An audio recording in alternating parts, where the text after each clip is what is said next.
Newsline is brought to you by the Barbados Tourism Marketing Inc.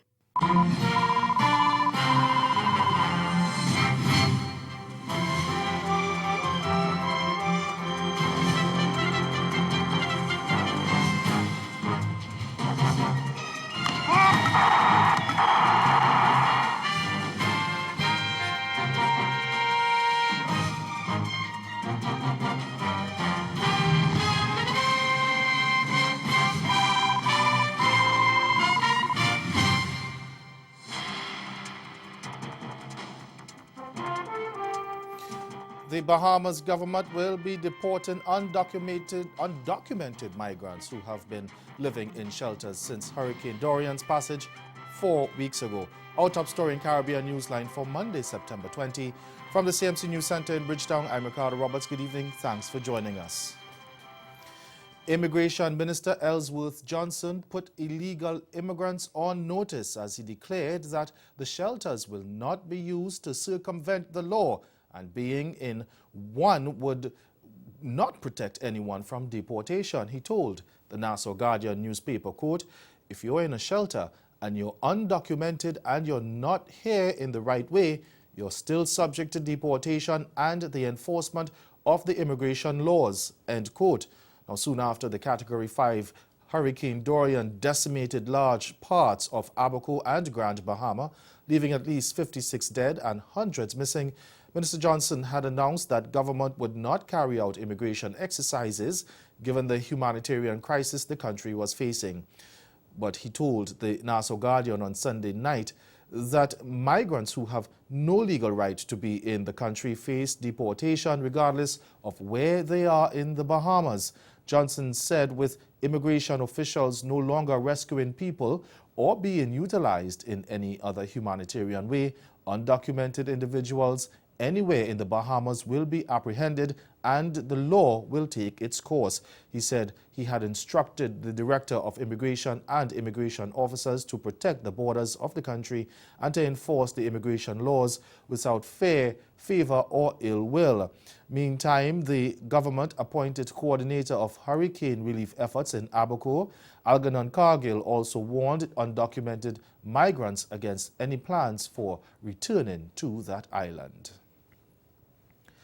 A prominent American investor, William Douglas, is planning to try to convince the United States government to grant temporary work visas to Bahamians displaced by Hurricane Dorian.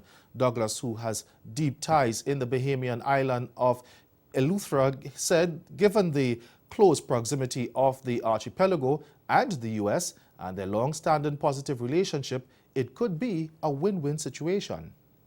I believe that from a U.S. perspective, giving you all the temporary work visas and the temporary visas just to visit, to stay. Not everybody's going to work. A 2-year-old can't work, a pregnant mother can't work. But they can be there in the U.S. with sponsors. And I think if there were 5,000 to 10,000 people that were given temporary visas with a minimum of 6 months, that would allow the proper planning and timing, get the U.S. companies in here, make it easy for them to know who to go and talk to. Still in the Bahamas, the opposition Progressive Liberal Party says it will delay tabling its resolution of a vote of no confidence Prime Minister Dr. Hugh McManus when Parliament resumes this week. Opposition leader Philip Brave Davis says his party wanted to prioritize discussions on disaster response and recovery following the deadly passage of Hurricane Dorian. If tabled, the motion would take precedence over all other business in the lower house. Davis says his party wants the focus to be on Hurricane Dorian's response and recovery. However, he says they will still be moving forward with the motion. Now, according to local reports, the draft resolution makes its case for a vote of no confidence on the controversial town centre mall lease and accuses Prime Minister McManus knowingly, intentionally and deliberately misleading Parliament over the deal. Dominica's Prime Minister Roosevelt Skerrit has called for a peaceful campaign in the run-up to the next election. The polls is constitutionally due by March next year, but widely expected to be held later this year. His call comes as the main opposition United Workers' Party plans to begin a campaign of civil disobedience on Monday in support of calls for electoral reform. The UWP says it will also press for authorities to probe allegations that $1.2 billion EC dollars have gone missing from the controversial Citizenship by Investment program. There will be attempts by the opposition to engage you in confrontation. Let us walk away. There is no need for us to engage anyone in any confrontation. We have been and we shall continue to be a party of peace and love. Do not engage in any argument. If you cannot discuss with somebody, walk away and go home and sleep. And while I do not get involved in the management of the police force, I urge the police to be in a restrained manner, because there will be attempts to create mayhem in our country looking for bloodshed. I do not want any kind of bloodshed in our country, ladies and gentlemen. Meanwhile, supporters of the United Workers' Party, the UWP, took heed to the opposition leader Lennox Linton's call and took to the streets on Monday for a peaceful assembly in Roseau.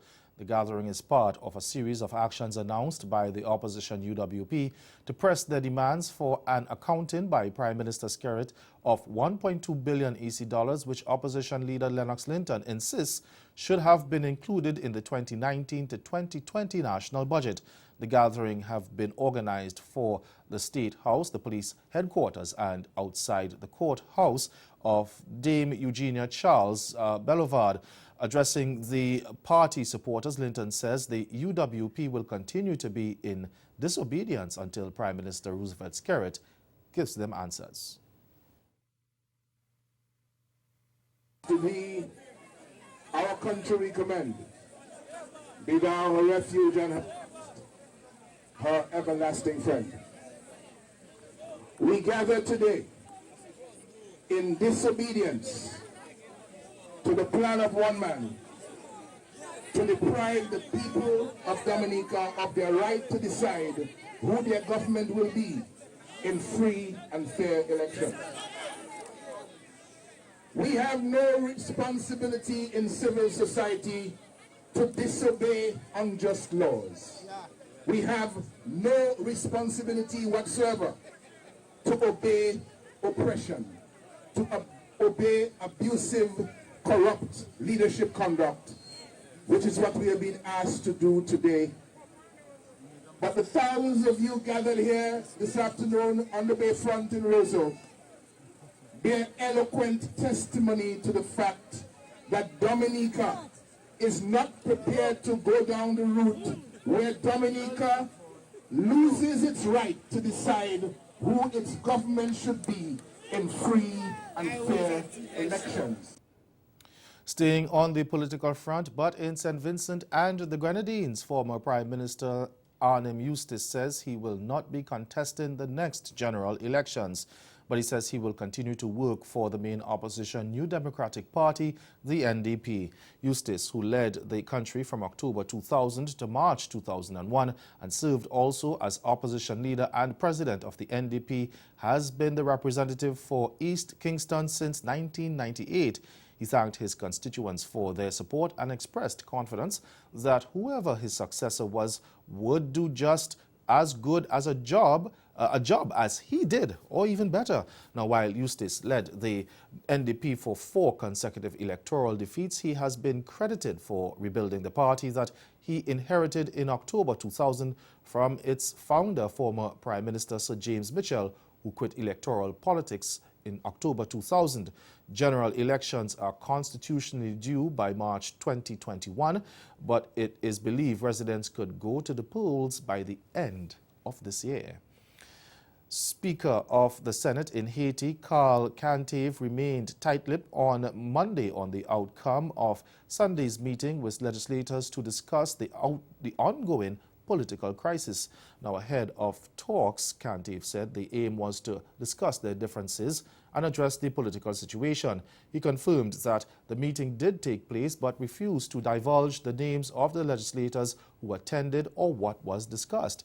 Kantave told reporters that interesting and fruitful perspective of the exit of the crisis are envisaged.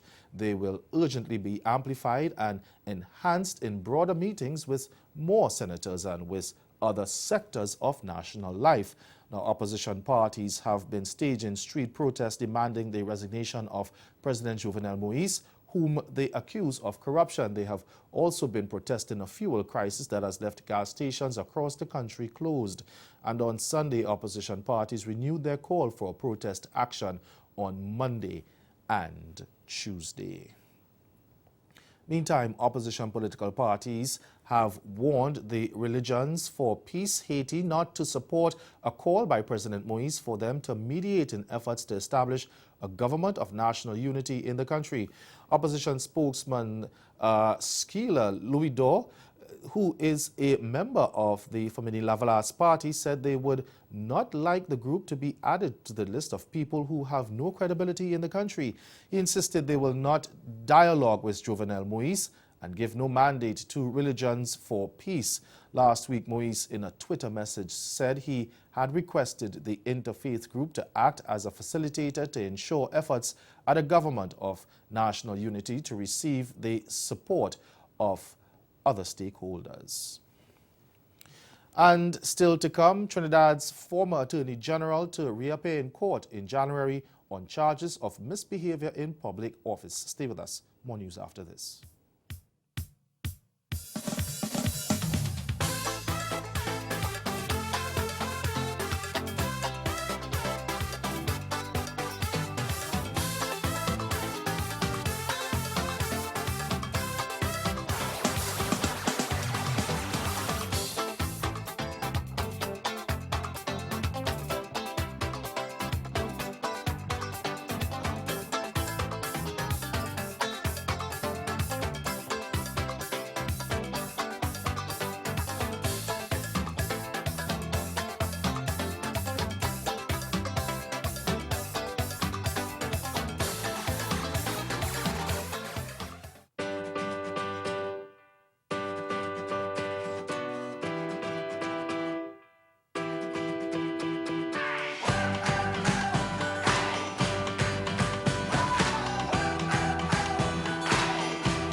Trinidad and Tobago's former Attorney General Anand Ramlogan will return to court on January 13 next year after appearing before Chief Magistrate Marcia Busby Earl Cadell on Monday on charges of misbehavior in public office and obstruction of justice. The prosecution said it intends to make an application to a High Court judge later this week for a warrant under the Interception of Communications Act to obtain certain evidence being asked by his lawyers. Now, Ramlogan was charged back in 2017 following an allegation made against him by the now Director of Police Complaints Authority, David West, that he was approached by Ramlogan to withdraw his witness statement in a defamation case against then opposition leader Dr. Keith Rowley back in 2014. The prosecution told the court was told that once the evidence is obtained and disclosed to the defense, it will also indicate which witness it wants to cross-examine. The chief magistrate is expected to set trial dates for the start of the case when the matter comes upon January 13 next year.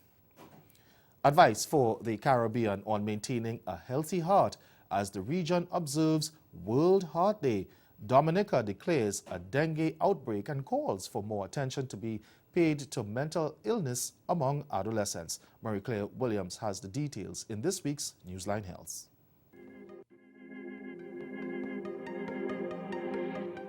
As the Caribbean joined in the observance of World Heart Day, residents are being reminded to take steps to maintain a healthy heart. The Caribbean Public Health Agency says cardiovascular diseases are the #1 cause of death and illness in the Caribbean. Here's a reminder of some adjustments that people can make to ensure a healthy heart. Reduce your salt intake, engage in regular physical activity, maintain a healthy weight, and eat fresh, natural foods. Dominica has declared an outbreak of dengue. The acting chief medical officer, Dr. Adrian Deschaussee, says since the beginning of September, the number of people being hospitalized for dengue has increased. There has been an increase in hospitalization due to dengue. There have been 10 laboratory-confirmed cases of dengue by our reference laboratory, the Caribbean Public Health Agency in CAFL. And we have continued to collect samples and sent for confirmation at CAFL. During the period of September 1st to 21st, there have been 45 admissions to the hospital out of 90 suspected dengue cases. 4 of them required, unfortunately, ICU admission. I'm pleased to say, nonetheless, all admission cases were managed and discharged upon improvement. There have been no reported, let me reiterate, there have been no reported deaths from dengue fever at this time. There are more calls for greater attention to be paid to mental illness among young people. This time it comes from the head of mental health and policy at the UWI Mona campus, Professor Wendell Abel. He was speaking at a recent lecture at UWI St. Augustine. He said often cases of addiction can be traced to childhood trauma, which was left untreated. Far too often parents will come in and they say, my son is using marijuana. Doctor, do something. And when you listen, it's usually pain in the family, personal pain. In fact, when you look at the health system, we're good at providing services for children, but the adolescent age group, in that age group, we're having problems with them in terms of where to refer them to, who are the professionals who are going to take care of them. Marie Claire Williams, Newsline Health. And ahead in sport, a record 4th World 100-meter title for Jamaican Shelly-Ann Fraser-Price. That's coming up after the break. Stay with us.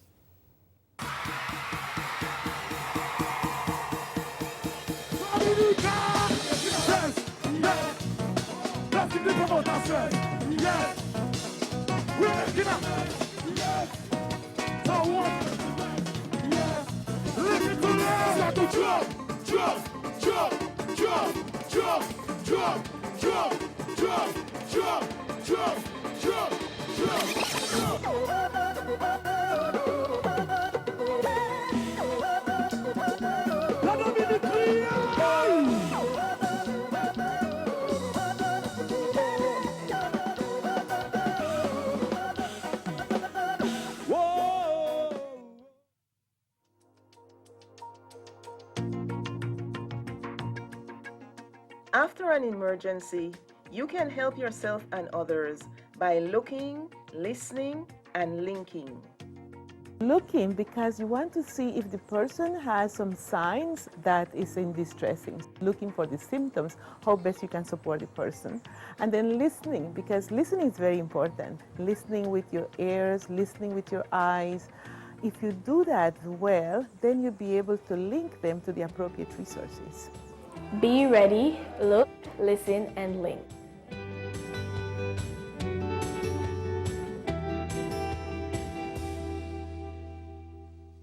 Hi, I'm Brittany Dixon, and you're watching Finding Fit, the show I pair up one client with 2 trainers. Trainer number 1. Oh my gosh. It's about fitness, comedy. I can do this all day, drama. In future, we cannot be late. Inspirational stories, and so much more. You are gonna love it. You can catch Finding Fit prime time this fall on CaribVision.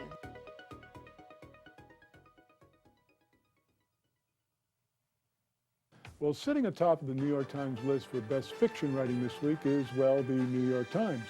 The media, the left, and the gang of would-be 2020 presidential hopefuls renewed their calls this week for the immediate commencement of impeachment proceedings against Supreme Court Justice Brett Kavanaugh in the wake of salacious sexual conduct allegations in the Times piece penned by reporters Robin Pogrebin and Kate Kelly. The piece was an excerpt from a book by the two reporters that included details of a purported assault by Kavanaugh.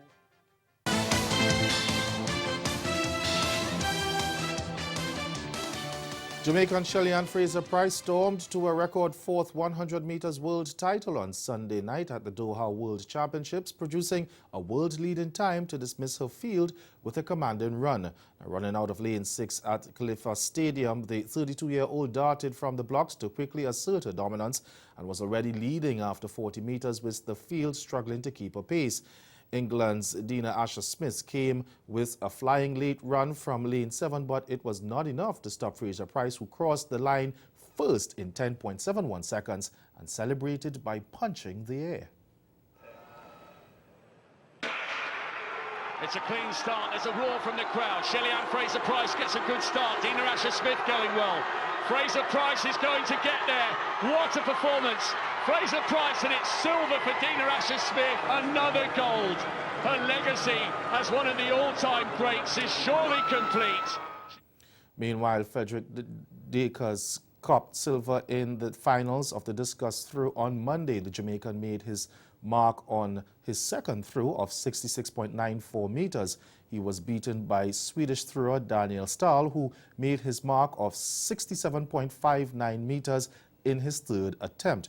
Austria's Lukas Weissenhandenger copped the bronze in his third attempt through of 66.82 meters. And long jumper Tajay Gale made history for Jamaica after he landed the country's first gold medal at the World Champs. Also in this report by TVJ's Keon Rayner, Johan Blake laments his performance in the 100-meter finals.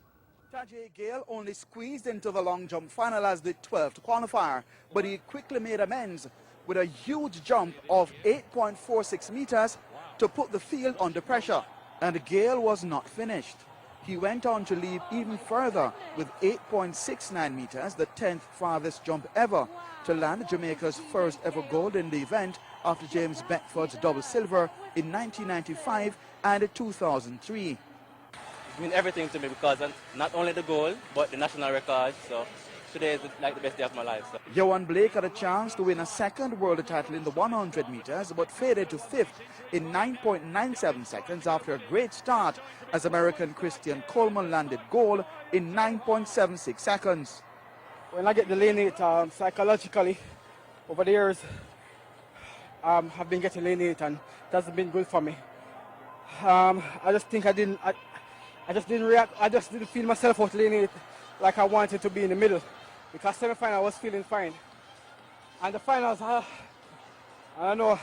I thought I could have done it, but it's just not my night. Switching sports now, an astonishing St. Lucia Zouks collapse gifted Barbados Tridents a 24-run win in a do-or-die contest Sunday night and a place in the playoffs of the Caribbean Premier League, chasing an uncomplicated 142 for victory at Kensington Oval and a place in the next round. Zouks declined from a position of 111 for 4 in the 16th over to 117 all out with 8 balls to spare, losing their last 6 wickets for 6 runs in the space of 20 balls. Leg spinner Hayden Walsh was once again at the forefront at the host attack, grabbing 4 for 26, including 3 wickets in the 17th over to turn the results Trident's way. Pacer Harry Gurney in his 4th match this season after joining Tridents midway through their campaign, supported with 3 for 17. But it didn't look too good for the Tridents, and the day before, as St. Kitts and Nevis Patriots edged Barbados Tridents by a single run in a dramatic finish. Barbadian Dominic Drakes bowled last man Harry Gurney with the final ball of the match to book their place in the playoffs of the Caribbean Premier League. Holder couldn't get going. The Brathwaite that caught him.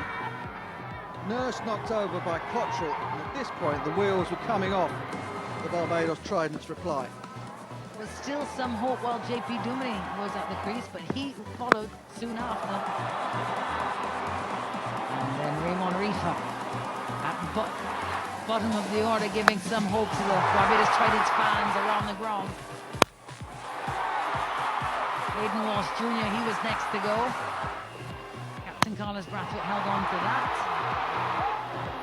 6 over the extra cover and thought that the Tridents had done it.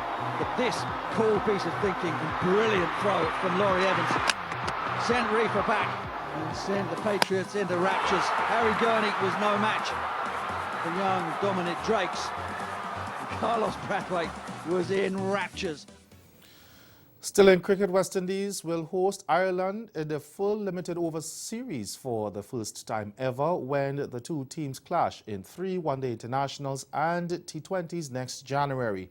The tour, which runs from January 7th to 19th, will see Kensington Oval in Barbados hosting the opening 2 day-night ODIs at the National Cricket Stadium in Grenada, hosting the final in a 9:30 a.m. start. Now, Grenada will also be the venue for the opening T20, while Warner Park in St. Kitts will stage the last 2 matches. West Indies currently hold the advantage in the head-to-head matchups, having won 7 of the 9 ODIs and 2 of the 4 T20s. Against the Irish, they also beat Ireland in their last 3 ODI meetings during the Tri-Nation series in Dublin earlier this year. The Windies suffered a memorable upset in the 2015 World Cup. However, when Ireland chased down 305, Ireland, who secured Test status along with Afghanistan in 2017, have been in good form recently, sweeping Zimbabwe in a 3-match series last July in Belfast.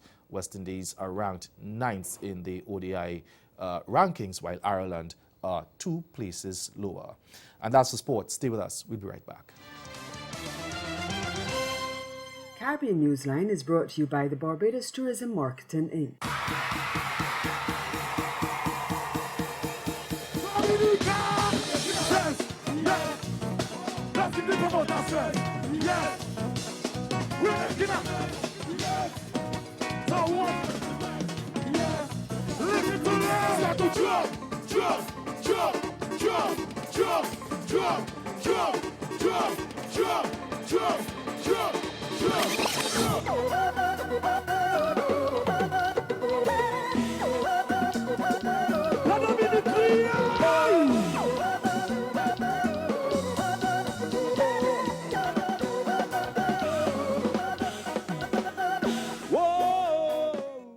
He's one of the voices on the dance hit Dookie Bounce, and he's also a member of Chromatic Live. Let's meet Brush One Chromatic in our up next segment. Real name is Romario White. I'm born and raised in the parish of Portland. We got Avocat Primary and Junior High. That's how the things start. We got Teachfield. We'll never give it a 6 farm, but Teachfield, I'm a school savior, one teach. You know what I mean? After Teachfield, I decided to pursue my dream of being an international DJ.